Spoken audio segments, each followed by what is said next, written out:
特斯拉就是好，一辆特斯拉就能养活一个维修厂。我们今天来了俩。这辆 Model S 开起来电机有异响，需要更换这个减速轴承，同时电机也漏水了，这个水封坏了，也需要更换水封。这辆 Model S 电控坏了，需要维修这个电机控制器电路板，同时这个电机也漏水了，需要更换这个水封。感谢特斯拉可以让我们糊口养家。各位新能源维修厂，要想让你的营业额往上涨，记得要多给老马上炷香，祈祷特斯拉能多卖几辆。真的要笑翻了！现在统一改特斯拉，不说比亚迪养活修理厂了。这应该就是比亚迪律师函的效果。近期的比亚迪纽北赛道造假事件也同样收到了比亚迪的起诉。公告内容还是和以前非常相似，该网络用户长期发布针对比亚迪及其下子品牌的大量不实言论，严重损害比亚迪的品牌声誉。因此，比亚迪对其正式提起诉讼，要求删除侵权言论，并赔偿人民币500万元。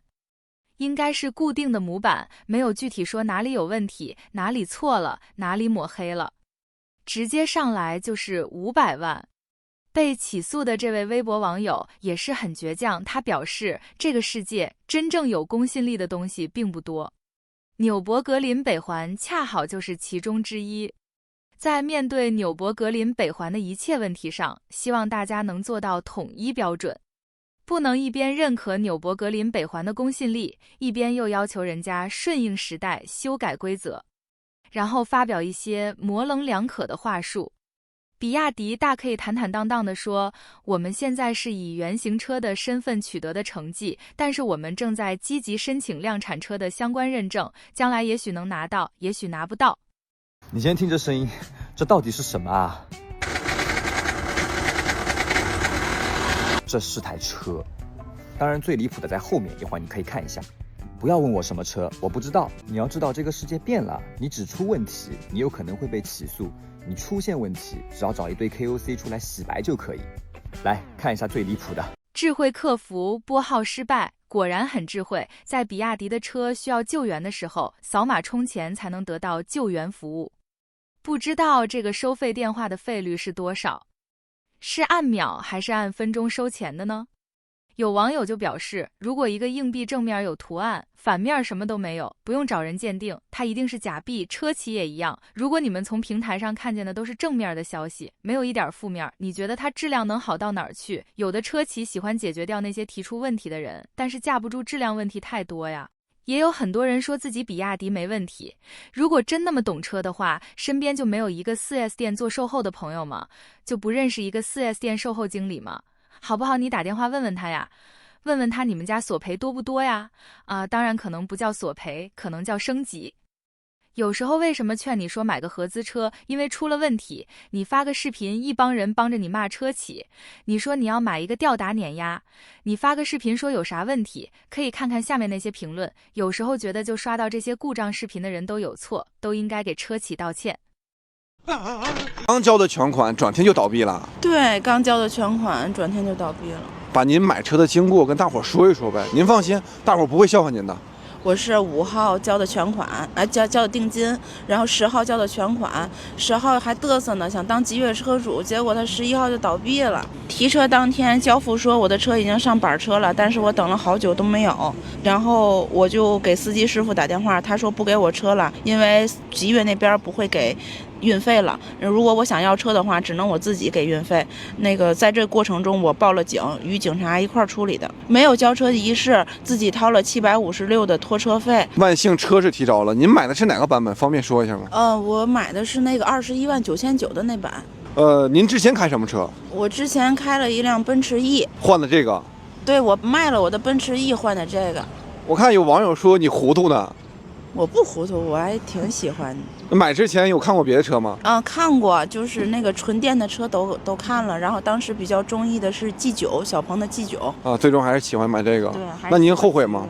不后悔，我还是喜欢集约。车提完以后，车的这些功能啥都正常吗？不正常，我没有网。从我提车的那一刻开始，我除了可以开它，我没有网。那就跟普通车没啥区别呗。对，到现在我也没有网络。那支架能用吗？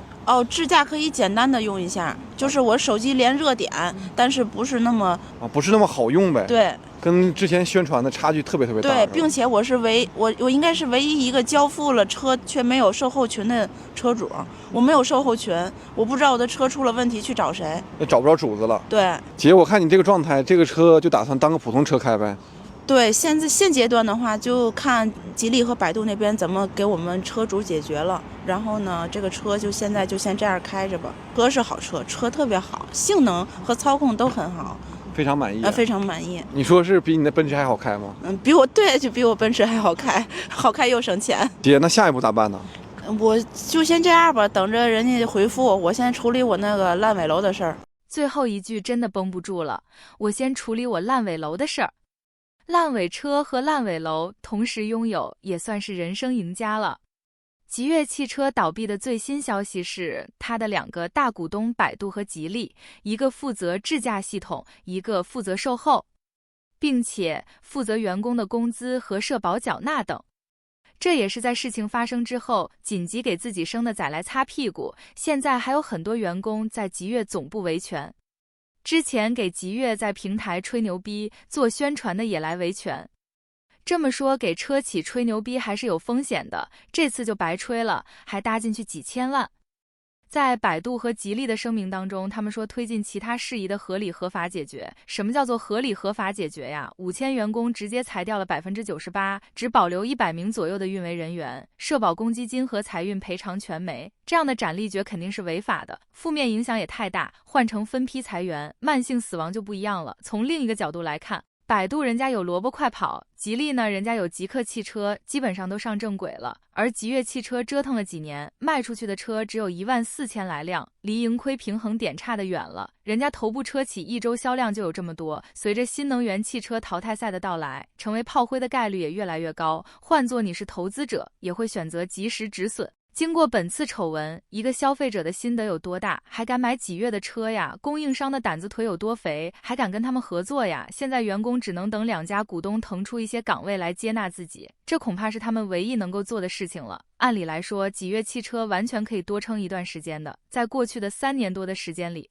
百度累计投了50个亿左右。今年9月他们发布第2款车的时候，李彦宏还跟这个宁德时代的董事长曾毓群亲自站台。这之后呢，百度又4处帮这个吉悦汽车张罗新一轮的融资，原计划是30个亿，2个股东和管理层各自融资10个亿。不料啊，百度在做尽职调查时，意外发现了一个高达70亿的窟窿，马上他就疯了，谁敢投这样的无底洞啊？吉悦汽车 CEO 夏一平看到没有人愿意买单，又出了一记混账，企图通过几千号人原地解散的方式来逼股东出手，这把自己的公司推入了绝境之中。一位中层的员工向媒体爆料说，吉悦汽车有上千辆车，包括了展车、试驾车、二手车，跟滴滴合作，或者是跟百度做测试的运营车辆，散落在全国各地的门店、交付中心等地方，换1-2个亿应该是没啥太大问题的。夏一平把这事情捅出去之后，这些车马上就被人家给扣住了，很难追回，变成了一笔糊涂账。不仅如此啊，当事人环爆了更多的猛料。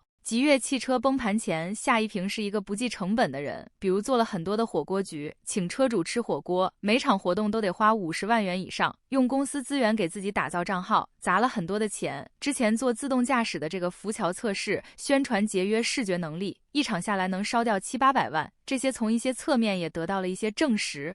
某公关公司从2024年就不再服务吉悦汽车，但是目前还有1000万级别的资金没有收回。网传的一份声明就更加的惊人了。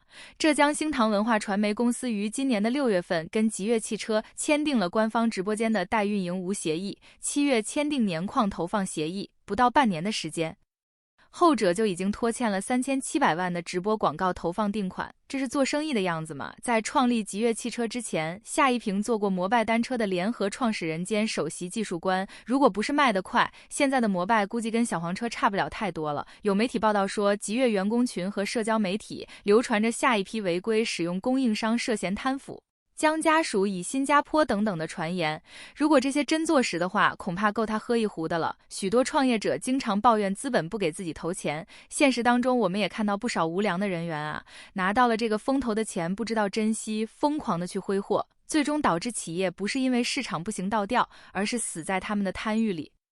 同时，哪吒汽车就等公告倒闭了，和吉悦几乎同时倒下。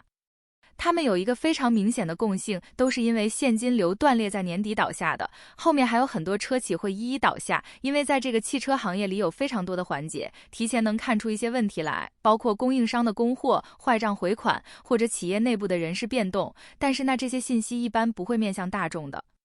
普通人只能从销量看，高和哪吒极乐，首先一个共性就是月销量都不超过1万，但是这只是24年的标准，到了25年这个标准要上升到2万，因为明年会是更残酷的淘汰赛，而你要想活下来，你账上必须有足够多的资金，让这个生意给赚起来，因为股东现在不给你投资了，你的钱从哪里来？只能靠卖更多的车，把车款拿到手，来给员工发工资、交社保，来给供应商结款。一旦销量不到2万，你的现金流肯定就会有问题，你就没法给供应商结款，拖到最后供应商断供，你这个盘子就算完了。因为你造个车，即使连一个门把手不给你供货，你这个车都没法下线交不出去。所以明年你要是买新势力，先看月销量到不到2万，不要听车企画饼讲故事。其次就是尽量选上市公司的车，因为上市公司的车它的财务是相对透明的，你可以清楚知道它的现金流如何，至少它不会毫无征兆的突然解散。其实明年的风向会有一个非常大的转变，因为明年是国产大厂，像是吉利啊、长安啊这种车企正式开始发力的时间点。那这些车企的年头长，底子厚，不需要到处去融钱，你至少不会担心品牌没了没地方做升级和维修，他们只是比新势力转型慢干了那么3-5年，但是人才是流动的，很多新势力搞智驾呀、智能化的研发人才从年初就已经回流到传统品牌了，所以这些老品牌他们也会快速成长，他们的车也会更有竞争力。所以你有没有发现，从今年开始，所有的新势力他们的护城河渐渐都被抹平了冰箱彩电、大沙发、端到端大模型，智驾就是你有的东西，大厂都可以花钱找人搞定，大不了收购一家手机品牌，把智能化搞上去，再挖一个智驾团队，解决智驾问题，所以只是需要点时间而已。如果你就是靠着辛辛苦苦攒下来的钱想去买车，并且要开很多年，能不选新势力尽量就别选，因为这个风险不是一般家庭能够承受得起的。真喜欢你就去买二手准新车，开2年体验，赶紧卖掉，把损失降到最小。所以对大多数家庭来说，最稳妥的一定是老牌大厂，他们不会倒闭跑路，你的车也永远有售后维修的地方。如果你不想有任何风险，25年过去再买车，明年会是汽车市场大清洗的一年。今天跟我这冤种朋友聚会啊，我的07啊，他的更冤，威马，也不知道威马哪个型号，瞅瞅，威马 W6，这是实打实已经倒闭的，我那个可能还有机会复活。你看这车里，他刚开过来，车机都已经不亮了，这咋开啊？试一下这车还能不能开啊？这现在是已经上电的，但是它的屏幕是全黑的。我看挂倒档有没有倒车影像。啊，倒档还亮啊，至少这个灯还亮。现在是倒档，屏幕是黑的，这大屏幕有啥用啊？哎，还能动，还能动，还能开，就是没有影像，咱一脚试试来。哇，还挺猛的。这灯还亮不亮啊？转向灯还有吗？哦，转向灯还有，但我听不到声啊，转向灯的声音没有。当个老头乐开还行啊，代步。太晕了，太晕了。啊，这车还卖20多万呢，你敢想？这门都差点打不开，太狠了。不过它的配置还挺高啊，米其林轮胎，18寸轮毂。哎，这个车标还亮哎，彩色的还是一条一条的。看，跑马灯车标啊，要不然叫威马呢。原来这个马字是来自于这里。朋友们，这个车送给你，你要不要啊？反正现在屏幕是不亮的，但是能开。日产汽车距离破产只剩下14个月了。最近有2名日产的高管证实，日产汽车正在到处找投资人，因为日产只能撑10、12到14个月了。很多人很诧异，曾经1年要卖400-500万辆车的日系车巨头，怎么突然就要崩了？其实大厦倾倒前都是有征兆的，日产汽车的动荡不是1天2天了。就光今年日产的车就不少。今年6月，日产宣布要关闭江苏常州的工厂。要知道，这是一个年产能可以达到13万辆车的工厂，正式投产还到4年就要被关掉之后，11月，日产又一口气公布了好几个大动作，削减全球20%的产能，裁9000名员工，出售三菱汽车10%的股份。日产汽车到底怎么了？难道是车卖不动了吗？我们翻翻财报就能发现，日产的销量其实没有太大变化。2024年前3季度，它的全球销量达到了200万，250.58万辆，同比微增0.4%。既然销量还不错，那日产的危机到底是什么呢？是净利润严重下滑。日产的财报显示，2024上半财年，日产的净利润从去年同期的2962亿日元跌到了192.23亿日元，跌幅高达93%。今年第3季度，日产直接由盈转亏了，亏损了93亿日元，销量没大变化，净利润却经历了严重的下滑。说明什么？说明很可能在用价换量。就拿日产的主力车型轩逸来说，轩逸曾经在中国市场的入门价格在13万左右，今年各种优惠下来，价格直接下探到了7万。日产用这种方式保住了销量。今年1月到10月，日产轩逸的销量超过了27万辆，稳居燃油车型第1名。以价保量的后果就是利润受损。除了利润危机外，日产汽车还面临一个困境，就是缺少在新能源车上的布局。虽然日产早在2010年就入局了新能源赛道，推出了纯电车型凌风，但因为管理层的误判，日产减少了后续对新能源市场的跟进。如今新能源汽车行业神仙打架，竞争越来越激烈，而日产在售的纯电车却只有艾瑞雅一款。